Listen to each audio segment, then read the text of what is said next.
ॐ अज्ञानतिमिरान्धस्य ज्ञानाञ्जनशलाकया चक्षुरुन्मीलितं येन तस्मै श्रीगुरवे नमः।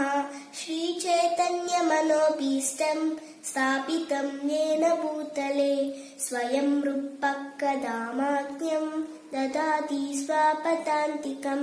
वन्देऽहं श्रीगुरो श्रीयुतापदकमलं श्रीगुरुं वैष्णवांश्च श्रीरूपं साग्रजातं सहगणा रघुनाथान्वितं तं सजीवं साद्वैतं सावधूतं परिजनसहितं कृष्णचैतन्यदेवं श्रीराधाकृष्णपादान् सहगणा ललिता श्रीविशाखान्वितंश्च सहगणा ललिता श्रीविशाखान्वितंश्च।